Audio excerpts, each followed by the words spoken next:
Os teólogos progressistas estão na crista da onda quando se trata de crescimento da igreja brasileira. Eles se tornaram referências bibliográficas para líderes eclesiásticos desesperados por crescimento em suas denominações. A teologia progressista, ela prega que o evangelho precisa ser atraente, palatável, simpático ao mundo para que sua mensagem alcance o pecador. Essa teologia propõe que o crescimento da igreja só poderá ocorrer na medida em que ela adotar uma mensagem adaptada à cultura do mundo secular, cultura do bem. Ou seja, ela empresta ou até mesmo se apropria de elementos culturais seculares e se reinventa no contexto histórico, adaptando-se a esse contexto, santificando o profano para dar-lhe um tom gospel. E assim, a igreja e o evangelho se tornam aceitos no mundo globalista, do pragmatismo, do relativismo moral, do ateísmo, da aniquilação do cristianismo, da pós-verdade, do duplo pensar, que na verdade é proposta explicitamente pelo marxismo cultural. Líderes eclesiásticos desesperados por crescimento em suas denominações estão abraçando esse conceito pragmático de pregação do evangelho, no qual os fins justificam os meios. No século passado, os teólogos Arend Van Leeuwen e Harvey Cox disseminaram uma proposta de secularização da igreja cristã. Eles chegaram ao cúmulo de sugerir que o processo de secularização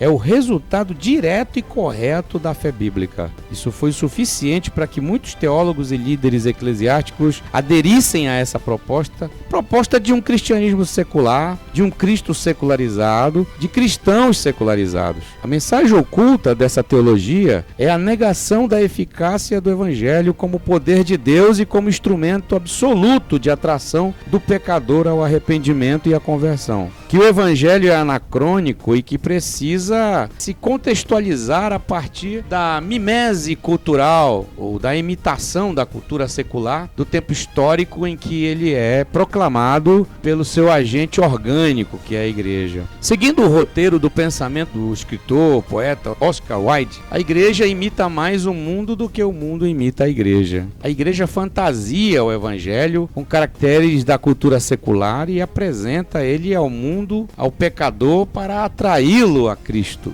Fica engraçadinho, fica divertido, fica politicamente correto, mas perde sua essência de mensagem transformadora. Isto me preocupa e muito. Neste aspecto, a teologia progressista tem muito mais de ideologia em sua proposta do que propriamente conformidade com a verdadeira fonte da teologia, que é a Bíblia Sagrada. Os teólogos progressistas estão muito mais interessados em uma igreja ideológica, social, politicamente correta em relação ao mundo, do que numa igreja que constantemente está se contrapondo aos seus costumes e suas ideologias. A Bíblia Sagrada nos ensina que o evangelho, independente do tempo histórico em que esteja sendo proclamado, é em si e por si mesmo o poder de Deus para a salvação de todo aquele que crê. Isso é Romanos 1, 16, 17. A Bíblia nos diz que o evangelho impõe uma nova cultura. São novos costumes, são novas formas de agir, de viver, uma nova ética em Cristo, uma nova moral. E isso vai implicar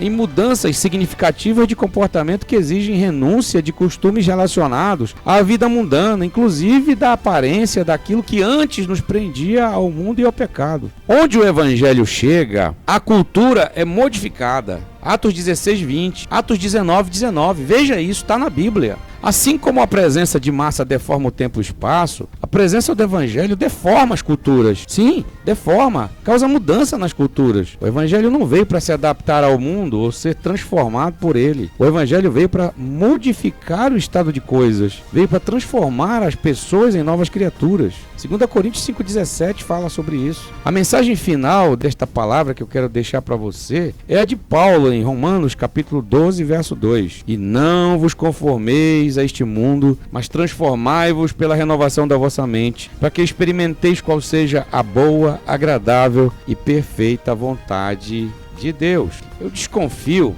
que esta posição já esteja em tamanho desprezo, que quem defende essa posição que eu estou defendendo aqui já é visto como descontextualizado, desconectado das novas tendências de crescimento de igreja, já é um tipo demodê, um ser anacrônico, apócrifo, e ainda podem arriscar até dizer que somos hereges. Eu, particularmente, não me importo o suficiente para desistir de crer que o Evangelho é o poder de Deus para a salvação de todo aquele que crê. E que quem dá o crescimento à igreja é Deus, e não homens, e não teologias, e nem estratégias carnais. Deus abençoe você, reflita sobre isso e leia a Bíblia. A Bíblia diz que o Evangelho não é atracional. O Evangelho é confrontador, é indigesto. Ele primeiramente ofende, depois ele começa o processo de transformação.